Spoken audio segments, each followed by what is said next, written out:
Hello guys, you all are very very welcome to empirical classes. और आज हम reaction mechanism start करेंगे। कोई भी रिएक्शंस को कैसे सीखा जाए, समझा जाए, तो हमें कुछ छोटी छोटी बातें हमें ध्यान में रखनी होती। हम यहाँ पे बात करेंगे रिएक्शन मैकेनिज्म की।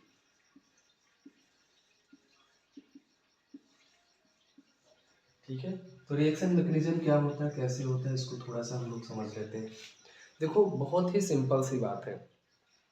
जैसे हमें क्या होता है, कोई भी हम लैंग्वेज पढ़ते हैं, भाषा पढ़ते हैं, ठीक है, तो भाषा को सीखने के लिए हम क्या पढ़ते हैं, इसकी व्याकरण पढ़ते हैं। अगर हम व्याकरण पढ़ेंगे तो हमें भाषा का नॉलेज हो जाएगा। हम लोग अंग्रेजी पढ़ते हैं तो अंग्रेजी व्याकरण पढ़नी पड़ती है, हिंदी पढ़ने के लिए हिंदी व्याकरण, संस्कृत पढ़ने के लिए संस्कृत व्याकरण। बिल्कुल वैसे ही किसी भी रिएक्शन को हमें जानना होगा, किसी भी अभिक्रिया को यदि हमें पढ़ना है तो हमें उस अभिक्रिया की क्रिया विधि पढ़नी पड़ेगी, मीन्स मैकेनिज्म पढ़नी पड़ेगी। तो हम ये कह सकते हैं, किसी भी अभिक्रिया की या रिएक्शन की जो क्रिया विधि या मैकेनिज्म होती है वो क्या है, व्याकरण है। हमें रिएक्शन समझ में नहीं आती, हम लोग बहुत कोशिश करते हैं, रिएक्शन को रटते रहते, भूलते रहते, रिएक्शन याद नहीं होती, रिएक्शन समझ में नहीं आती। कोई भी हाइड्रोजन उठा के कहीं से भी उठा के कहीं पे भी लगा दिया जाता है, कोई रीज़न नहीं है, कोई लॉजिक नहीं है। तो ये जो रीजंस और लॉजिक्स होते हैं वो सारे के सारे किसमें मिलेंगे, हमें रिएक्शन मैकेनिज्म में। जो जो चीज़ें हमें ना तो पढ़ाई जाती हैं और ना ही समझाई जाती हैं। तो हम यहाँ पर कोशिश करेंगे मैकेनिज्म को समझने के लिए। और उसके साथ साथ बहुत सारे ऐसे पॉइंट्स होते हैं, ठीक है, जो रिएक्शन को फेवर करते हैं, उनको बोलते हैं हम ड्राइविंग फोर्स। किसी भी रिएक्टेंट से प्रोडक्ट में कन्वर्ट होने के लिए कुछ ड्राइविंग फोर्सेस होते हैं, ठीक है, वो रिएक्शन को क्या करते हैं, फेवर करते हैं। इनकी भी नॉलेज होना बहुत जरूरी है, ठीक है। तो हम कुछ छोटी छोटी बातें यहाँ पर सीखेंगे। जैसे सबसे पहले और छोटी बात यह है कि जैसे मान लो कोई रिएक्शन है, यहाँ पे रिएक्टेंट है, अभिकारक है, और इससे प्रोडक्ट बन रहा है, ठीक है। तो प्रोडक्ट बनने के बाद यदि किसी रिएक्शन में कोई गैस निकल रही है, गैस लिबरेट हो रही है, तो वो रिएक्शन का एक ड्राइविंग फोर्स होता है, बहुत अच्छा माना जाता है उस रिएक्शन के लिए, ठीक है। दूसरी बात, अगर मान लो कोई रिएक्शन है और प्रोडक्ट बन रहा है और वो उस प्रोडक्ट का क्या हो रहा है, प्रेसिपिटेशन हो रहा है, पीपीटी फॉर्म हो रहा है, अवक्षेप बन रहा है। अवक्षेप क्या होता है, जैसे मान लो कोई रिएक्शन, किसी हम बीकर में कोई रिएक्शन कर रहे हैं, ठीक है, तो रिएक्शन के बाद जो प्रोडक्ट बन रहे हैं वो नीचे सेटल डाउन हो रहे हैं, अवक्षेपित हो रहे हैं, इनका पीपीटी फॉर्म हो रहा है। तो ये भी रिएक्शन का क्या होता है, ड्राइविंग फोर्स होता है, ठीक है। इसके अलावा तीसरी बात, रिएक्टेंट से जो प्रोडक्ट में कन्वर्ट हो रहा, तो जो रिएक्टेंट के बॉन्ड्स हैं, रिएक्टेंट्स के जो बॉन्ड्स हैं वो क्या होंगे, टूटेंगे। और प्रोडक्ट्स में क्या होंगे, बॉन्ड्स, यहाँ पे रिएक्टेंट्स में बॉन्ड्स क्या होंगे, टूटेंगे, ब्रेक होंगे। रिएक्टेंट्स में बॉन्ड क्या होंगे, टूटेंगे, ब्रेक होंगे, बॉन्ड्स अबंध जो होंगे वो रिएक्टेंट में टूटेंगे। और प्रोडक्ट में बॉन्ड्स क्या होंगे, फॉर्म होंगे, मतलब बनेंगे। तो जो बॉन्ड टूट रहे हैं उनकी एनर्जी क्या होनी चाहिए, कम, और जो बॉन्ड बन रहे हैं उनकी एनर्जी क्या होनी चाहिए, ज्यादा, ठीक है। तभी रिएक्टेंट्स प्रोडक्ट में कन्वर्ट होगा, ठीक है। बॉन्ड एनर्जी ज्यादा होने का मतलब यह है कि बॉन्ड क्या है, वो उतना ज्यादा स्ट्रॉन्ग है। अब बॉन्ड एनर्जी क्या होता है, थोड़ा सा हम इसको बता दें। जैसे मान लो आर आर बॉन्ड टूट रहा है, तो इस बॉन्ड को तोड़ने के लिए जो एनर्जी हमें देनी होती है, इस बॉन्ड को तोड़ने के लिए जो एनर्जी हमें देनी होती है, ठीक है, मिनिमम एनर्जी जो हमें इस बॉन्ड को तोड़ने के लिए देनी पड़ेगी, उसी एनर्जी को हम बोलते हैं बॉन्ड एनर्जी। Bond energy. अगर ये बॉन्ड क्या होगा, वीक होगा, कमजोर होगा, तो एनर्जी कम देनी पड़ेगी। और अगर ये बॉन्ड क्या होगा, स्ट्रांग होगा, तो एनर्जी क्या होगा, देनी पड़ेगी, ज्यादा देनी पड़ेगी, ठीक है। तो हमने कहा कि यहाँ पर बॉन्ड, यहाँ पे बॉन्ड्स ब्रेक होंगे और यहाँ पे बॉन्ड्स फॉर्म होंगे। तो यहाँ पे बॉन्ड एनर्जी क्या होगी, कम होगी, और यहाँ पे बॉन्ड एनर्जी क्या होगी, ज्यादा होगी, ठीक है। यहाँ पे बॉन्ड एनर्जी क्या होगी, ज्यादा होगी। मतलब प्रोडक्ट के जो बॉन्ड्स बनेंगे, प्रोडक्ट के जो बॉन्ड बनेंगे, मान लो पीपी जो बॉन्ड बन रहा है, पी एंड पी के बीच में जो बॉन्ड बन रहा है प्रोडक्ट में, उसकी बॉन्ड एनर्जी क्या होगी, ज्यादा होगी। मतलब इस बॉन्ड को तोड़ने के लिए हमें जो एनर्जी देनी पड़ेगी, मिनिमम एनर्जी, वो क्या देनी पड़ेगी, इस बॉन्ड की तुलना में ज्यादा देनी पड़ेगी। तो ये बॉन्ड क्या होगा, वीक, ये बॉन्ड क्या होगा, कमजोर। तभी ये रिएक्टेंट प्रोडक्ट में कन्वर्ट होगा। ये बॉन्ड तभी टूटेगा और टूट के क्या बनाएगा, प्रोडक्ट बनाएगा। क्योंकि यहाँ पे बॉन्ड क्या बनेगा, मजबूत बनेगा, और यहाँ पे बॉन्ड क्या है, वीक है। वीक बॉन्ड है इसीलिए टूटेगा। हम क्या करते हैं, किसी भी रिएक्शन में टेम्परेचर देते हैं, प्रेशर देते हैं, ठीक है, टेम्परेचर या प्रेशर देते हैं जनरली, तो उस टेम्परेचर और प्रेशर पे बॉन्ड क्या होता है, टूट जाता है। और जो नया बॉन्ड बनता है वो टूटता नहीं है उस टेम्परेचर और प्रेशर से। इस वजह से जो नए बॉन्ड्स बनते हैं उनसे बनने वाले मॉलिक्यूल्स क्या होते हैं, प्रोडक्ट्स होते हैं। तो हमें यही सारी बातें सीखनी है, किस रिएक्शन में क्या गैस निकल रही है कि निकल रही है, किसी रिएक्शन में पीपीटी, और पीपीटी बन रही है तो क्यों बन रही है, गैस कैसे निकल रही है, कौन सी गैस निकल रही है, कौन सी गैस निकलेंगी, कौन सी गैसेस नहीं निकलेंगी, इसके साथ साथ कौन से बॉन्ड, ये बहुत इंपॉर्टेंट है।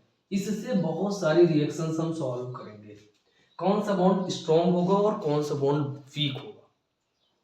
ये बात अगर हमें पता चल जाए तो हम बहुत सारी रिएक्शंस को सॉल्व कर पाएंगे।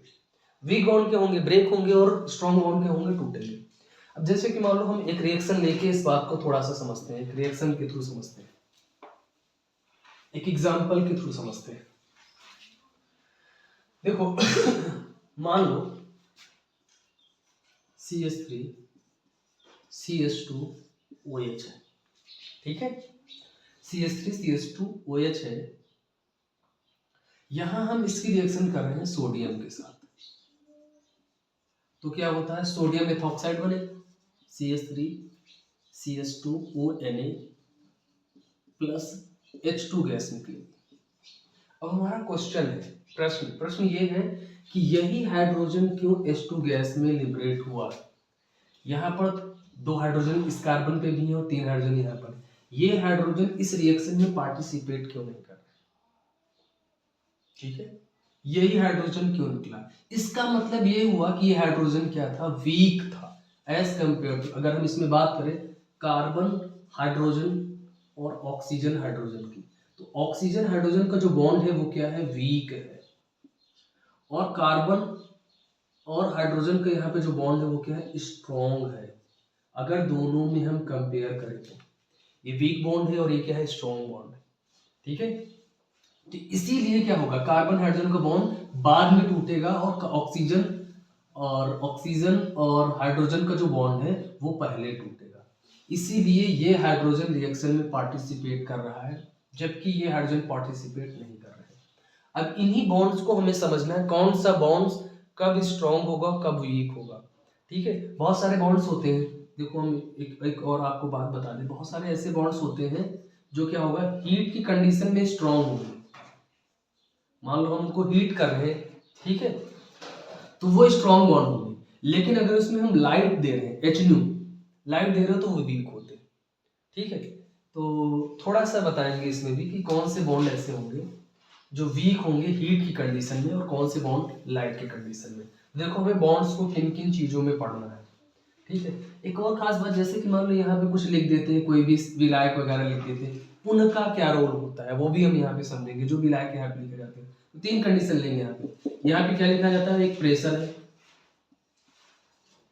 प्रेशर दाब लिया जाता है, उससे क्या प्रभाव पड़ेगा। दूसरी बात यहाँ पे हीट लिया जाता है, ठीक है। तीसरी बात यहाँ पे कोई भी विलायक लिया जाता है, सॉल्वेंट, विलायक सॉल्वेंट लिया जाता है। और चौथी बात अगर हम यहाँ पे देखें तो यहाँ पे लाइट भी लिया जाता है, तो इनका क्या प्रभाव पड़ता है। पांचवी बात अगर हम करें तो यहाँ पर इलेक्ट्रिसिटी भी ली जाती है, ठीक है। और हम यहाँ पे छठवीं बात करें तो यहाँ पर कुछ रिएजेंट्स भी लिए जाते हैं, जैसे कि हमने अभी पिछले वीडियो में हमने बताया, एक सवाल लिया था जिसमें 20 रिएजेंट एक साथ हमने किए थे, रिएजेंट भी लिए जाते हैं। तो देखो पहले तो हम इसमें 2-3 चीजें जो बहुतायत यूज होती, जैसे कि हम यहाँ पे बात करेंगे हीट की बात करेंगे और सॉल्वेंट की बात करेंगे, ठीक है। हीट की बात करेंगे, सॉल्वेंट की बात करेंगे और लाइट की बात करेंगे। ये जो मेन फैक्टर है इनसे ज्यादा से ज्यादा सवाल सॉल्व होंगे, ठीक है। ज्यादा से ज्यादा सवाल जो सॉल्व होंगे वो इनसे सॉल्व होंगे, ठीक है। रिएजेंट को हम सेपरेटली एक्सप्लेन करेंगे। तो हम इन तीनों चीजों में थोड़ा सा बॉन्ड एनर्जी को समझाएंगे कि बॉन्ड एनर्जी कैसे वेरी करती है, ठीक है। तो देखते हैं,